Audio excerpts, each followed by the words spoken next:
In 2013, a video exploded across Nigerian media and beyond. It wasn't a blockbuster movie scene, but it felt like one. Nollywood's bad boy, Jim Iyke, known for his roles and his rumored tumultuous personal life, was on the floor of the Synagogue Church of All Nations, undergoing a violent, tearful deliverance by the controversial prophet TB Joshua. This wasn't just a celebrity gossip story. It became a cultural Rorschach test. Was this a genuine spiritual breakthrough? A brilliant PR stunt? Or a disturbing display of psychological manipulation? Years later, the Jim Iyke deliverance saga remains one of the most debated moments in the intersection of African celebrity and spirituality. Let's rewind. To understand the impact, you have to understand the characters.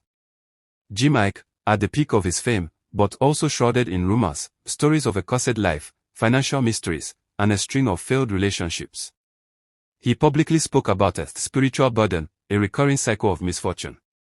According to Jim Iyke, in this video granted in an interview, he gave reason why he was in the church, and according to him he was manipulated. Let's watch the interview. That is part of why I withered.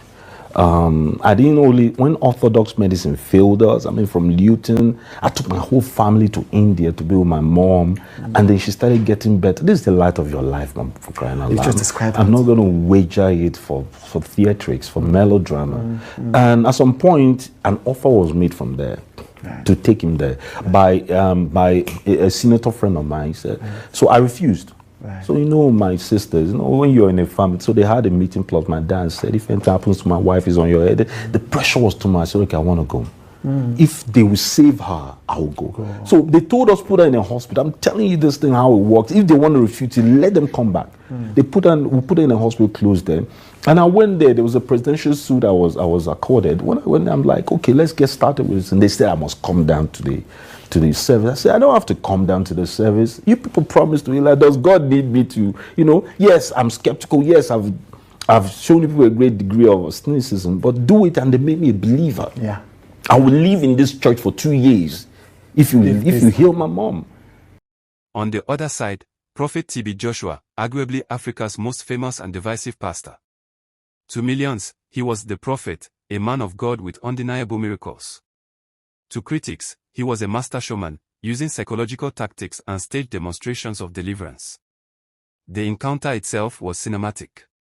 In the widely circulated clip, Joshua identifies a spirit of frustration and a marine spirit plaguing Jim Iyke. What follows is intense. Jim Iyke convulses, screams, cries, and is physically restrained as Joshua prays. The language is direct, linking his struggles to a spiritual spouse from the water and generational curses. For believers and SCOAN followers, this was validation. A high-profile celebrity, with everything money could buy, was broken and set free by God's power through his prophet.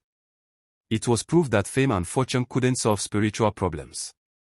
Jim Iyke's own statements after, speaking of a newfound peace, a lifted burden, were seen as testimony. This narrative framed it as a classic salvation story, the prodigal son, finally free. The critics, the stunt theory. Then came the skeptics. Critics pointed to the timing. Jim Iyke had a movie to promote, The Stranger I Know, which coincidentally, or not, had themes of spiritual warfare. Was this the most dramatic press tour in Hollywood history? Theatricality was a common critique of Scone's methods. Analysts, including psychologists, suggested the high-pressure environment, intense belief, an authoritative figure could induce a dissociative state, a self-fulfilling prophecy of breakdown and catharsis, not demonic expulsion. Beyond belief versus skepticism, the saga sparked deeper talks. It highlighted the immense pressure on African celebrities to publicly attribute success or failure to spiritual forces. It showed the public's thirst for seeing the mighty humbled. And it raised ethical questions. Was it right to broadcast such a raw, vulnerable moment globally? Where is the line between spiritual help and exploitation of trauma for viewership? So, where does this leave us years later? The two central figures are now in different realms. TB Joshua has passed on, his legacy still fiercely contested. Jim Iyke has evolved, he's a businessman, a father, and seems to have a more private approach to his faith. He has never fully recanted the experience, but the frenzy has faded.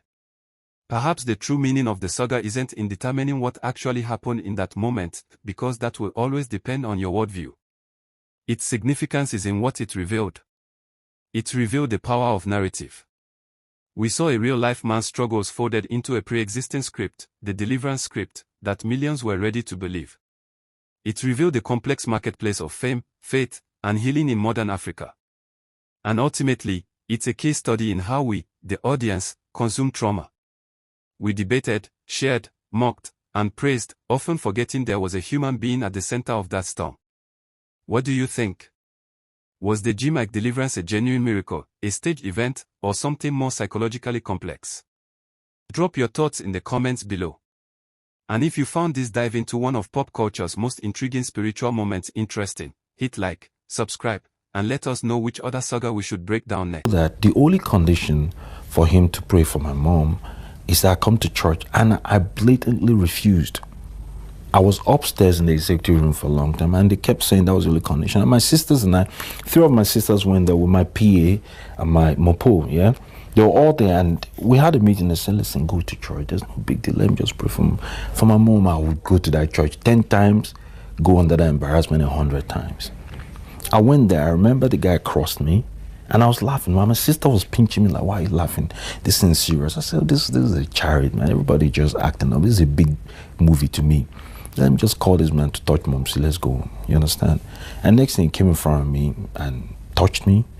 And they said I was trying to pick up my shoes and I was saying some things. I cannot explain that phase of my life. I'm giving the explanation I know. Jim Iyke further stated what the case would have been at the synagogue if not for the illness of his late mom. What it made me understand is how far I'm willing to go for someone I love. Yes. If Satan himself at that point, of course I know better, tells me that he will heal my mom and take my soul, I'll give my soul. So it was a small price to pay for someone that supported me all my life, that I love more than anything in this world. And that was the reason I took that leap. It was, to a lot of people, it was embarrassing. To me, it was nothing like that. I did it for my mom. And beginning and end of the day, he didn't heal her. But for a long time, I carried that hurt and the anger in my heart. But, you know, when my son came, I said, what the hell? Here I am blessed with the greatest blessing of my life, and I'm still holding on to this. It's not him, you know, I'm not holding him captive. He's holding me captive. And I did what I had to do. I sat down, spoke word of life into my son, and said, for you, I'll let this part of my history go. And I've let it go. And it's as simple as that. Assistants were upstairs in one room. There was constant assistants that had come to church that day. And I said, well, that wasn't the arrangement. The understanding is that come do what you're, because we kept my mom, we brought her by ambulance, we kept her in the hospital nearby. I said, the understanding is that you lay your hands on her and she'll, you know, get better. But they said, no, you must come to church. Consequently, the argument won. My sisters forced me and I went to church downstairs. I was there, and when the whole thing about touching people and they would say stuff was happening, I found it a little laughable, seriously. I'm saying this on national TV, that people can confirm or go. And I remember my sister pinching me and telling me to stop. I said, come on, man, this charity, this is what we came here for. This no, you know, let's move mommy out of here, you know, keep looking for medical help. Then we're about to go to South Africa to this gentleman that was recommended to us, a specialist as well. The next thing, the gentleman question passed, and I looked at him. I still had the same look of amusement on my face, and it touched me. Now, I can't explain what happened within that space of time, within that 5 minutes where whatever it is happened. I'm not here to start preferring explanation to spiritual things that is way beyond me. I'm a man that understands how a lot of things work. That I cannot explain. And nobody can suggest anything otherwise. Because personally, I know what happened, you know, to me. But within that time, lacks explanation. They said I said stuff, I did stuff. I found that extremely embarrassing at that time. But even further down the line, the reason I felt extremely bitter about it was, at the end of the day, I mean, my mom didn't get healed. I still lost her, you know. So I carried that. When people were saying all kinds of stuff about it, some people even suggested that I got paid to come through that church. I thought that was the highest level of insult. I didn't want to come out in public media